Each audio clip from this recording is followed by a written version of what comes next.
Hi friends, welcome to our channel. ఈరోజు నేను 2023లో Malayalam language లో రిలీజ్ అయినటువంటి ఒక మంచి డ్రామా మూవీ స్టోరీని ఎక్స్ప్లెయిన్ చేయబోతున్నాను. అదే పలంజన్ ప్రణయం. Now let's start our video.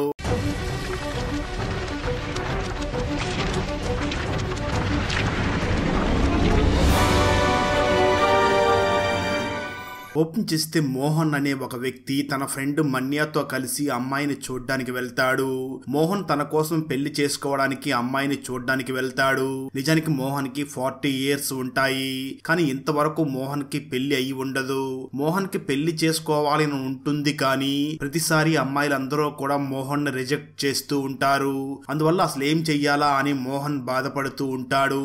ఇంట్లో మోహన్ కి తన తండ్రి ఉంటాడు. తన తండ్రి హెల్త్ బాగుండదు. మోహన్ చిన్నతనంలో మోహన్ నాన్న తన ఫ్యామిలీ మొత్తం అందరితో కలిసి మూవీ చూడడానికి వెళుతూ ఉండగా టైం బాగలేక వాళ్ళ వెహికల్ కి యాక్సిడెంట్ అవుతుంది. ఆ యాక్సిడెంట్ వల్ల మోహన్ అమ్మ అప్పుడే చనిపోయి ఉంటుంది. ఆ సంఘటన వల్ల మోహన్ నాన్న కనీసం నవ్వడం కూడా మానేసి ఉంటాడు.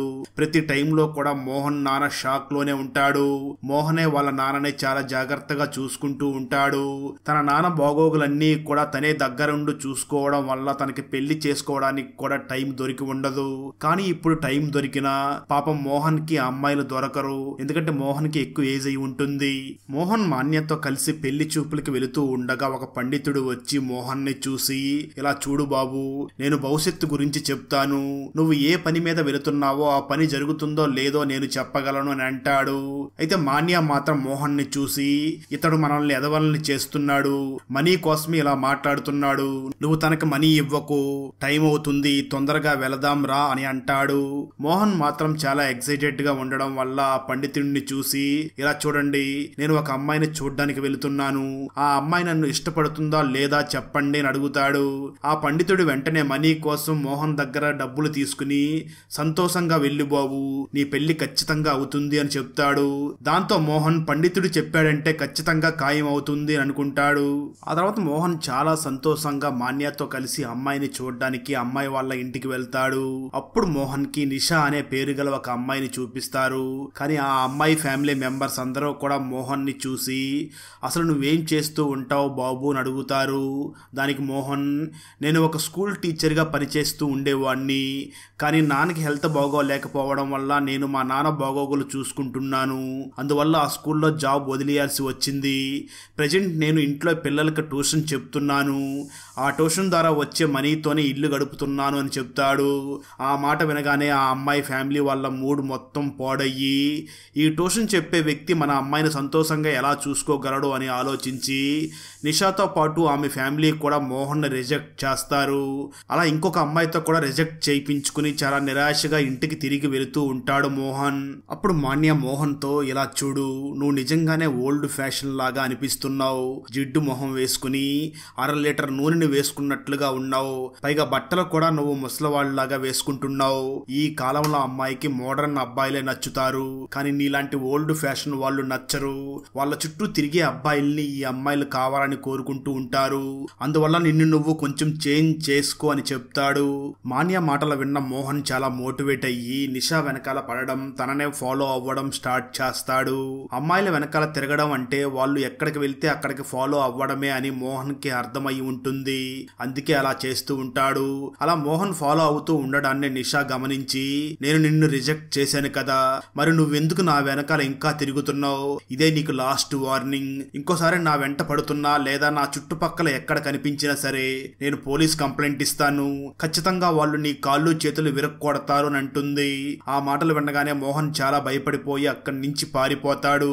ఆ తర్వాత రోజు నిషా తన ఫ్రెండ్ అయినటువంటి మాయాని కలవడానికి వెళ్తుంది. మాయా చాలా పేద కుటుంబంలో జన్మించి ఉంటుంది. మాయాకి పెళ్లి కోసం తన ఇంట్లోని వాళ్ళు చాలా బాధపడుతూ ఉంటారు, కానీ మాయాకి ఇంతవరకు ఏ పెళ్లి కొడుకు దొరికి ఉండడు. అయితే మాయా మాత్రం దుబాయ్ లో ఉంటున్న బ్రిజేష్ అనే అబ్బాయితో ఆన్లైన్ లో మాట్లాడుతూ ఉంటుంది. మాయాతో పెళ్లి గురించి మాట్లాడడానికి బ్రిజేష్ కూడా కొన్ని రోజుల్లో రాబోతూ ఉంటాడు. మరోపక్క మాన్య మోహన్ ని చాలా గట్టిగా తిడుతూ, నువ్వు నెంబర్ 1 గాడిదివి, నేను ఎప్పుడైనా అమ్మాయిని వెంబడించమని నేను ఎప్పుడు చెప్పాను? ఇలా చేస్తే నువ్వు డైరెక్ట్ గా జైలుకే వెళ్తావు. నేను కేవలం నీ స్టైల్ ని మార్చుకుని నిన్ను నువ్వు మోడర్న్ గా తయారు చేసుకోమని మాత్రమే చెప్పాను. ఏదైనా ఒక మంచి జాబ్ కోసం ట్రై చెయ్యి, అప్పుడే ఏదైనా జరగడానికి ఛాన్స్ ఉంటుంది. నా దగ్గర ఒక ఐడియా ఉంది. నువ్వు మీ నాన్నని చూడడానికి ఒక పని మనిషిని పెట్టు, ఆమె మీ నాన్నని చూసుకుంటుంది, ఇంటి పని కూడా తనే చేస్తుంది. అప్పుడు నిన్ను నువ్వు మార్చుకోవడానికి టైం దొరుకుతుంది. నువ్వు పని మనిషి గురించి ఏమీ ఆలోచించకు, ఆ పని మనిషిని కూడా నేనే చూస్తాను అని చెప్తాడు. ఆ మాట వినగానే మోహన్ కూడా చాలా సంతోషించి ఏదో ఒక విధంగా హెల్ప్ దొరుకుతుంది కదా అని అనుకుంటాడు. ఆ తర్వాత రోజు మాన్య పంపించిన ఒక అమ్మాయి మోహన్ ఇంటికి వస్తుంది. అదే ఆ ఇంటి పనులన్నీ అలాగే మోహన్ నాన్నగారిని చూసుకోవడానికి వస్తుంది. ఆ అమ్మాయి మరి ఎవరో కాదు, మాయానే. మోహన్ మాయాకి పనులన్నీ చెప్తాడు. ఆ తర్వాత మాయా కిచెన్ లోకి ఎంటర్ అవ్వగానే తనకు నిజంగా మతిపోతుంది. ఎందుకంటే సంవత్సరాల నుంచి అసలు క్లీన్ చేసే ఉండరు. ఎందుకంటే కొన్ని సంవత్సరాల నుంచి ఆ కిచెన్ ని సరిగ్గా క్లీన్ చేసి ఉండరు. కానీ పాపం మాయా ఆ కిచెన్ మొత్తాన్ని కూడా చాలా క్లీన్ చేసి చాలా టేస్టీ భోజనాన్ని వండుతుంది. ఆ వంట తినగానే మోహన్ కి చాలా టేస్టీ అనిపిస్తుంది. అంతేకాదు మోహన్ నాన్న కూడా చాలా రోజుల తర్వాత కడుపు నిండా భోజనం తిని ఉంటాడు. ఇదంతా చూసిన మోహన్ ఆనందానికి అవధులు ఉండవు. ఆ తర్వాత రోజు మాయా నిషా స్కూటీలో మోహన్ ఇంటికి వస్తుంది. అయితే నిషాని చూడగానే మోహన్ వెంటనే దాక్కుని అసలు నిషా ఇక్కడ ఏం చేస్తుంది, నిషా వెనకాల ఫాలో అయిన విషయం మాయాకి చెప్పేసి ఉంటే నా పరువు పోతుంది అని ఆలోచించి నిషా వెళ్లిపోయిన తర్వాత మోహన్ మాయాని చూసి, ఇలా చూడు, రేపటి నుంచి నువ్వు స్కూటర్లో రావద్దు, ఎందుకంటే ఈ మధ్య స్కూటర్లో వస్తుంటే యాక్సిడెంట్లు ఎక్కువగా జరుగుతున్నాయి అని అంటాడు. దానికి మాయా, అవునా, సరే అయితే మరైతే రిక్షాకి 200 ఎక్స్ట్రాగా ఇవ్వగలరా, రేపటి నుంచి రిక్షాలోనే వస్తాను అని అంటుంది. దాంతో పాపం మోహన్ తన పొరువుని కాపాడుకోవడం కోసం మాయా చెప్పిన దానికి ఒప్పుకుంటాడు. ఈ విధంగా చాలా రోజులు గడిచిపోతాయి. మాయా డైలీ మోహన్ ఇంటికి వచ్చి అన్ని పనులు చేసి వెళ్లిపోతూ ఉంటుంది. అలా అన్ని రోజులు పని చేస్తూ ఉండడంతో మాయా మోహన్ మరియు తన నాన్నతో బాగా కలిసిపోతుంది. అందువల్ల ఒక రోజు మాయా మోహన్ ని చూసి, అసలు మీ నాన్నగారికి ఏమయ్యింది, ఇంత మౌనంగా ఎందుకు ఉంటారో అని అడుగుతుంది. దాంతో మోహన్ మాయాకి ఆ యాక్సిడెంట్ గురించి మొత్తం చెప్తాడు. మాయా అంతా విన్న తర్వాత ఆ మాయాకి చాలా బాధ అనిపిస్తుంది. ఆ తర్వాత ఒక రోజు బ్రిజేష్ ఆ మాయాని కలవడానికి దుబాయ్ నుంచి ఇండియాకి వస్తాడు. ఇండియాకి వచ్చి మాయాని కలిసిన తర్వాత బ్రిజేష్ ఒక్కసారిగా షాక్ అవుతాడు. ఎందుకంటే మాయా చాలా అందంగా ఉంటుంది అని బ్రిజేష్ ఊహించుకుని ఉంటాడు. కానీ మాయా అంత అందంగా లేదు అని బ్రిజేష్ కనిపిస్తుంది. కానీ అప్పుడే మాయాకి ఏమీ చెప్పడు. మాయా కూడా బ్రిజేష్ తో ఏమీ మాట్లాడదు. ఇద్దరు కూడా హోటల్లో కలిసి టైం స్పెండ్ చేస్తారు. ఈ విధంగా వాళ్ళ ఫస్ట్ మీటింగ్ ఎండ్ అవుతుంది. బ్రిజేష్ అక్కడి నుంచి వెళ్లిపోయిన తర్వాత మాయా తనకి నేను నచ్చానా లేదా అని ఆలోచిస్తూ ఉంటుంది. కానీ నిషాకి మాత్రం బహుశా బ్రిజేష్ మాయాని ఇష్టపడడం లేదు అని డౌట్ వస్తుంది. కానీ ఆ టైంలో నిషా మాయాకి ఏమీ చెప్పదు. ఆ తర్వాత కొద్దిసేపటికి మాయా పని చేయడానికి మోహన్ ఇంటికి వస్తుంది. ఆ టైంలో మోహన్ పాత పాటలు వింటూ ఉంటాడు. కానీ ఆ పాటలు మాయాకి అసలు ఏమీ నచ్చవు. అందువల్ల వెంటనే మాయా మోహన్ దగ్గరికి వెళ్లి, ఈ పాటలు మీ నాన్నకు కూడా నచ్చలేదు, అసలు ఏం పాటలు పెట్టుకుని వింటున్నారు అని చెప్పి వెంటనే మోడర్న్ పాటలు పెట్టి ఆ పాటలకు డాన్స్ చేయడం స్టార్ట్ చేస్తుంది. ఎందుకంటే మాయా పిల్లలకి ఆల్రెడీ డాన్స్ నేర్పించి ఉంటుంది కాబట్టి మాయాకి డాన్స్ కూడా చాలా బాగా వచ్చి ఉంటుంది. మాయా డాన్స్ వేయడాన్ని చూసిన మోహన్ ఈమెకి చాలా టాలెంట్ ఉంది అని ఆశ్చర్యపోయి కళ్ళు తిప్పకుండా ఆమెనే చూస్తూ ఆశ్చర్యపోతూ ఉంటాడు. ఆ తర్వాత మోహన్ కూడా మాయాతో కలిసి డాన్స్ చేయడానికి చాలా ట్రై చేస్తాడు. కానీ మోహన్ కి పాపం డాన్స్ అంతగా రాదు. అయినప్పటికీ డాన్స్ వేయడానికి చాలా బలవంతంగా ట్రై చేస్తాడు. అప్పుడు ఫాస్ట్ గా మోహన్ డాన్స్ వేయడానికి ట్రై చేస్తూ ఉండగా స్టెప్స్ మీద కాలు వేయడంతో ఒక్కసారిగా మోహన్ లుంగి ఊడిపోతుంది. ఇదంతా చూసిన తర్వాత ఆ రోజు చాలా సంవత్సరాల తర్వాత మోహన్ నాన్న నవ్వడం జరుగుతుంది. తన నాన్న నవ్వడం చూసి మోహన్ కళ్ళల్లో కూడా ఆనంద బాష్పాలు వస్తాయి. ఆ తర్వాత మోహన్ తన నాన్నని చూసి, మీ నవ్వు నాకు చాలా సంతోషాన్ని కలిగించింది నాన్న, ఈ సంతోషం నేను ఇంతకు ముందు ఎప్పుడూ కూడా ఫీల్ అవ్వలేదు. ఈ రోజు నుంచి మిమ్మల్ని ఎప్పుడూ కూడా ఏడ్చేలాగా చెయ్యను అని చెప్పి ప్రామిస్ చేస్తాడు. ఆ తర్వాత మోహన్ మాయాకి కూడా థ్యాంక్స్ చెప్తాడు. ఎందుకంటే ఇదంతా మాయా వల్లనే సాధ్యమయ్యింది కాబట్టి తనకి థ్యాంక్స్ చెప్తాడు. ఆ తర్వాత రోజు మాన్య మోహన్ తో, ఇలా చూడు, ఇంకొక అమ్మాయి పెళ్లి సంబంధం గురించి నాకు తెలిసింది, నువ్వు రేపు ఒక పని చెయ్యి, నువ్వు రెడీ అయ్యి ఉండు, రేపు మనం ఆ అమ్మాయిని చూడ్డానికి వెళదామని చెప్తాడు. దానికి మోహన్ ఒప్పుకుంటాడు. కానీ మోహన్ మనసులో లోపల మాత్రం ఈ పెళ్లి చూపులకి వెళ్ళడానికి అస్సలు ఇష్టం ఉండదు. ఎందుకంటే మోహన్ ఈ మాయాని ఇష్టపడడం మొదలు పెడతాడు. ఆ తర్వాత మోహన్ పెళ్లి చూపులకి అమ్మాయిని చూడడానికి వెళుతున్నాడు అని మాయాకి తెలియగానే ఒక మంచి కుర్తాన్ని మోహన్ కోసం కొంటుంది. ఎందుకంటే మోహన్ బాగా కనిపించడం కోసం అలా చేస్తుంది. ఇదంతా చూసిన తర్వాత మోహన్ చాలా సంతోషించి మాయా నా గురించి ఇంత బాగా ఆలోచిస్తున్నావా అని థ్యాంక్స్ చెప్పి ఆ కుర్తా వేసుకుని ఆ పెళ్లి చూపులకి వెళ్తాడు. అయితే అక్కడ కూడా అదే సిచ్యువేషన్ ఎదురవుతుంది. ఆ అమ్మాయికి కూడా మోహన్ నచ్చడు. అందువల్ల ఆ అమ్మాయి మోహన్ ని రిజెక్ట్ చేస్తుంది. అయితే ఈసారి ఆ అమ్మాయి మోహన్ ని రిజెక్ట్ చేసినందుకు మోహన్ కి ఎటువంటి కోపం రాదు. ఎందుకంటే ఇప్పుడు మోహన్ మాయాని ఇష్టపడుతూ ఉండడంతో ఆ అమ్మాయి రిజెక్ట్ చేసినా కానీ సైలెంట్ గానే ఉంటాడు. ఆ తర్వాత రోజు మాయాకి మోహన్ రాసిన ఒక కవిత దొరుకుతుంది. మోహన్ ని అడగకుండానే మాయా ఆ కవితని చదువుతుంది.